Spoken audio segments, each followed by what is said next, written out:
শুভ সকাল বন্ধুরা, তোমরা সব কেমন আছো? আমরা ভালো আছি। তো শ্রাবণী ফ্যামিলি ব্লগে সবাইকে সুস্বাগতম। তো আমি সকালে উঠে প্রথমে গেটটা খুলে দিলাম, কারণ আমার ছেলে যাবে টিউশন। তারপর গেটে জল দিয়ে দিয়েছি। তো এখন ছেলে চলে গেছে টিউশন। তারপর আমি ঘর বাইরের সমস্ত ঝাড়ু দিয়ে দিয়েছি। ঝাড়ু দেওয়ার পর এখন আমি চলে এসেছি রান্নাঘরে আটা মাখতে, কারণ সকালে টিফিনে হবে এখন রুটি। আমাদের প্রতিদিন সকালে প্রায় বেশিরভাগই রুটি হয়। আগে আমাদের এখানে রুটিওয়ালা আসতো সকালে, তো তার কাছ থেকে ব্রেড নিয়ে নেওয়া হতো। কোনোদিনও ব্রেড বাটার বা ব্রেডকে এমনি হালকা গরম করে চা দিয়ে খাওয়া হতো। তারপর আমি স্নান টান করে একদম চলে এসেছি ঠাকুর ঘরে। আজকে কাচাকুচি কিছুই আমি করতে পারিনি, কারণ সকালে ছেলে টিউশন থেকে আসার সময় ডাক্তারখানা থেকে আবার ওষুধ নিয়ে আসলো। তো সেখানে ডাক্তারবাবু একটু জল ঘাঁটতে বেশি বারণ করেছে, এমনকি স্নান করতেও বারণ করেছে। তো কি করব, সেই জন্য আমি আজকে মাথায় বেশি জল ঢালিনি, এমনি গলা পর্যন্ত জল ঢেলে মাথার সামনেটা একটুখানি জল দিয়ে স্নান করে ফেলেছি। তারপর আমি ঠাকুর ঘরে কাজ সারতে চলে এসেছি। জামা কাপড় সবই পড়ে আছে। তো যাই হোক, শরীরটা ঠিক হলে তারপরেই কাচবো। এখন আবার এর মধ্যে জল ঘাঁটাঘাঁটি করলে বেশি শরীর খারাপ করবে। তো সেই জন্য আমি আজ বেশি জল ঘাঁটার কাজ করিনি। তো কিন্তু ঠাকুরঘর তো মুছতেই হবে। তো সেই জন্যে আমি প্রথমে ঠাকুরের বাসনগুলোকে সব সরিয়ে তারপর ঠাকুরঘরটাকে সুন্দর করে মুছে নিচ্ছি। তো আমাদের ঠাকুর ঘরের মোছা হয়ে গেছে।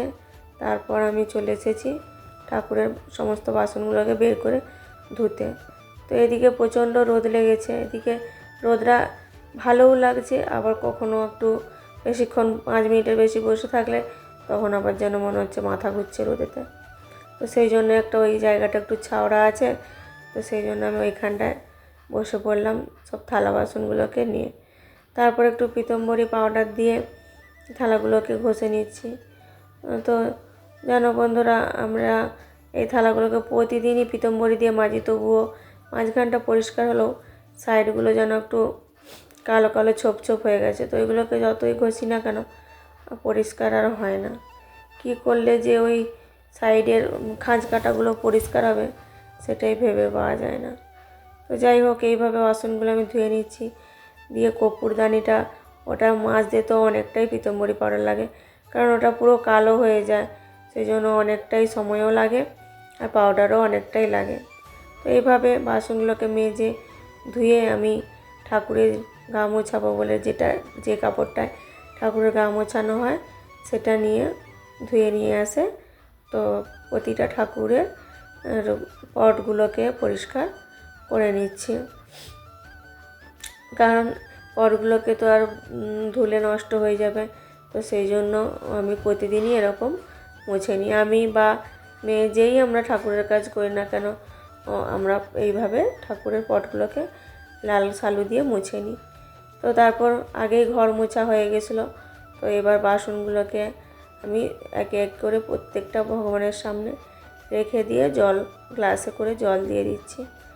তো তারপর আমি জল দেওয়া হয়ে গেছে, তারপর আমি বাতাসা দিয়ে দিচ্ছি। তো আজকে ছিল একাদশী, তো আজকে একটু মিষ্টি দিলে ভালো হতো, কিন্তু আমার আর মনে নেই ছেলেকে বলতে যে মিষ্টি আনার কথা। না হলে সাধারণত আমি একাদশীতে ভগবানকে ফল বা মিষ্টি এগুলো দেখানো হয়। তো যাই হোক, আজকে আর মনে নেই, তো সেই জন্য বাতাসাই দিয়ে দিলাম।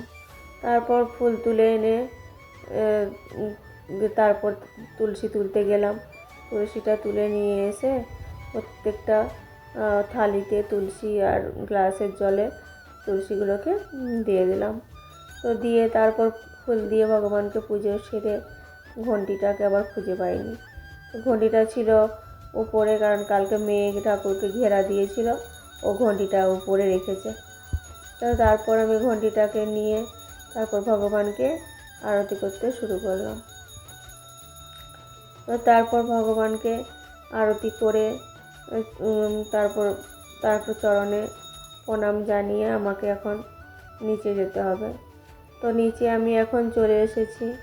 এসে আগে আমাকে মন্দিরটা ধুতে হবে। তো সেই জন্য প্রথমে বালতিতে করে জল নিয়ে এসে তারপরে জল টানা দিয়ে মন্দিরটা ধুয়ে নিচ্ছি। কারণ আমাদের যে মন্দিরটা বানিয়েছে মিস্ত্রি এত মানে খারাপভাবে বানিয়েছে যে কি বলবো। মানে মন্দিরের ঢালুটা যে সামনের দিকে করবে, যে জল ঢাললে চলে আসবে তা না করে ঢালুটা করেছে পেছনের দিকে। তো এক বালতি যদি জল ঢালা হয় সমস্ত জলটা সেদিকেই টানা হয়ে চলে যায়।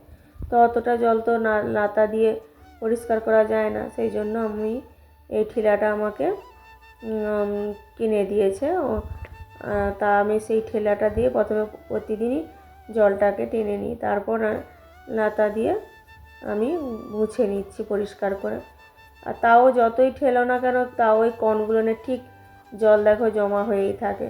তো সেই জন্য আমি কাপড়টা দিয়ে জলটাকে একবার করে নিচ্ছি আর নিংড়ে নিংড়ে ফেলে দিয়ে পরিষ্কার করে দিচ্ছি। তো যাই হোক, আমাদের মন্দিরের জন্মদিন মাঘ মাসে হয়েছিল, তো সেই জন্য এগুলো সব সাজানো হয়েছিল। তো তারপর থেকে এগুলোকে আর খোলাই হয়নি। তো আর রবিবারে ছেলের ছুটি থাকলে ওকে বলতে হবে যে এগুলো খুলে দিতে।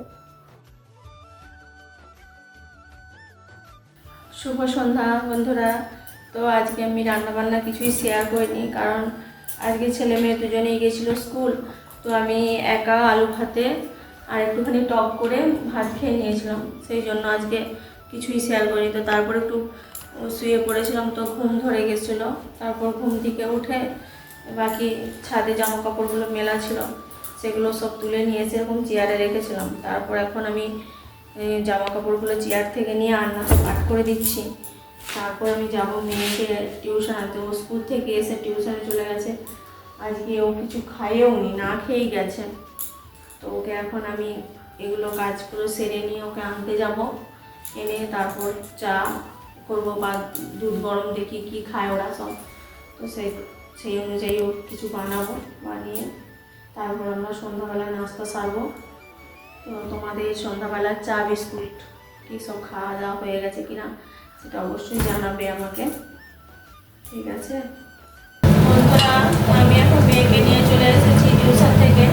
জামা কাপড়গুলো গুছাচ্ছিলাম, গুছিয়ে তারপর মেয়েকে গিয়েছিলাম আনতে, ফোন এসেছিলো ম্যাডামের। তো মেয়েকে নিয়ে এসেছি, ও বললো আমাকে খুব খিদে পেয়েছে।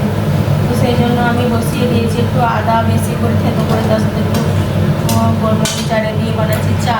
আর চায়ের সাথে ভাবে অনেকদিন পাঁপড়গুলো খাওয়া হয়নি, তো আজকে সেই জন্য কয়েকটা পাঁপড় ভাজছি গরম গরম।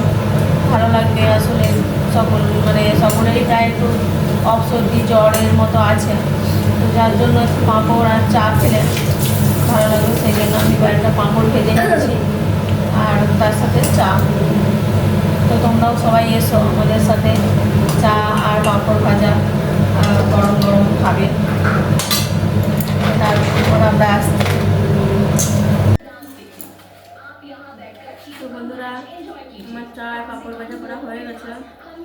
দেখো আমি আর আমার মেয়ে খেতে বসে গেছি।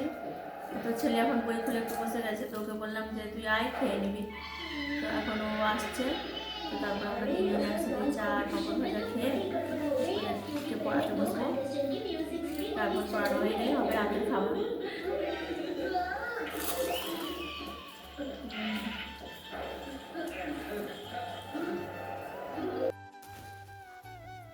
তো বন্ধুরা দেখো, আমরা চা পাঁপড় ভাজা খেয়ে তারপর আমি একটু বসেছিলাম, তারপর একটু ভাপ নিচ্ছি গরম জল করে।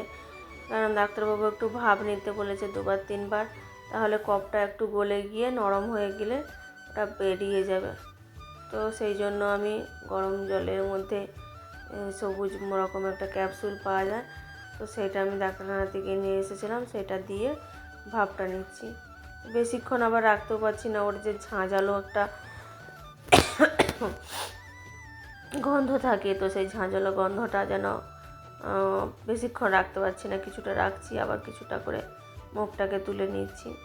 তো যাই হোক, এইভাবে ভাপটা দিয়ে দিচ্ছি। তো এতে অনেকটা আরাম। কালকেও রাত্রে ভাপ নিয়েছিলাম, তাতে অনেকটা আরাম হয়েছিল। তো সেই জন্য আজকে বলি দিয়ে আজকেও একটু সন্ধ্যায় ভাপটা নিলে নিশ্চয়ই আরাম লাগবে।